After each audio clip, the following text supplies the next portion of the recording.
Hey folks, welcome back to Mark Kelly Farms. We're going to show you how to make a small batch of jam. And if you're like us and your strawberry patch is not very big, generally we just go out there and eat them right off the vine. They never make it into the house. But we had a little more than we could eat tonight, and I didn't want them to go bad because strawberries go bad fairly quickly. So we're going to make just a little small batch of jam, and it could not be easier.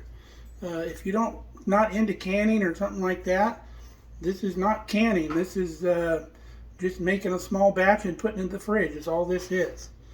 So we got probably, I would say, about 3/4 of a cup of strawberries. And anytime you're making jam, your berry to sugar mixture, say you had a cup of berries, you would need about 3/4 cup of sugar.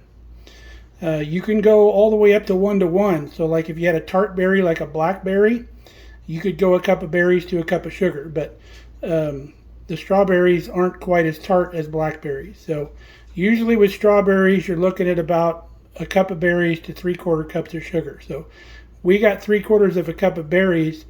So we're going just a kind of a little heaping cup, or excuse me, heaping half a cup of sugar is going to be about right. About 5/8 if you're into fractions.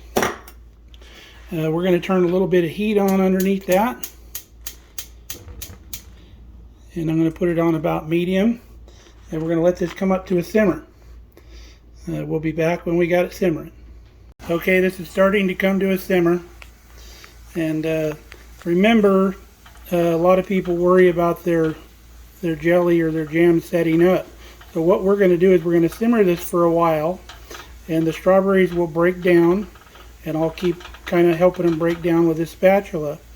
And when this mixture is as thick as you want it to be as jam, it'll be plenty thick when it cools off. So it really takes the guesswork out of it. The other thing that you can think about if you're worried about trying to figure out your amounts with the smaller batches, most of your measuring cups also measure in milliliters.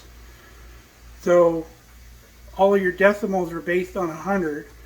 So instead of going with the 1/4 cup, half a cup, or whatever, figure out how many milliliters you have, put that number, say, in a calculator like in your phone, and then times that by 0.75, and that'll give you how many milliliters of sugar to put in your mix. So it's a lot easier to figure out. All right, we're at a simmer, and like I said, we're going to cook this or reduce this down till it's the consistency or just before the consistency we want for the jam. And that's going to do two things. It's going to lower the water content in the berries, and it's going to intensify the berry flavor because we're taking some of the moisture out. So we'll come back when this is ready to dump in the jar. Now folks, you can do this with any fruit, even canned fruit if you have leftover fruit. The only difference would be is if you're using a really sweet fruit like apricots or peaches or something like that, you might want to add just a little bit of acidity. I would say maybe a half a teaspoon per cup of fruit, just to give it a little more acidity. But any fruit will do. There's only two ingredients other than if you're adding acid, and that's fruit and sugar. That is it. Just simmer it and pour it in a jar. It can't get any easier. You can mix fruit too. Say you wanted to make pineapple apricot jam. You can do that. Mix anything you like. Works just fine. Or cranberry apple. Whatever you got. Alright, can you see how those bubbles are kind of starting to stack up on each other? That's what you're looking for. We are like almost right there, ready to go. And I think we'll give it like 1 or 2 more minutes and we'll dump it in the jar.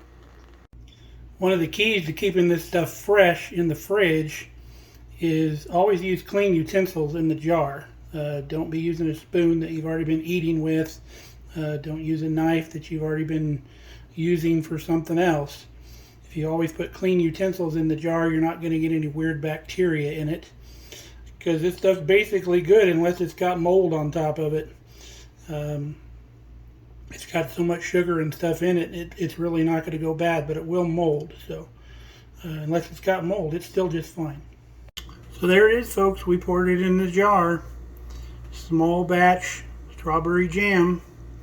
And you can see it's set up real nice. Not a problem with it not setting up. Just looks really good. Already tasted it. It's pretty good. And that'll last probably 6 months in the fridge. Again, there's no canning. We're not water bathing. We're not doing nothing. We're just throwing a lid on it and throwing it in the fridge. Because it's just a small little batch. And you're probably thinking, man, that was a half a cup of sugar in that little jar. Well, you're not eating that whole jar of jam in one setting. You're probably eating a teaspoon of it. So it's not that big a deal.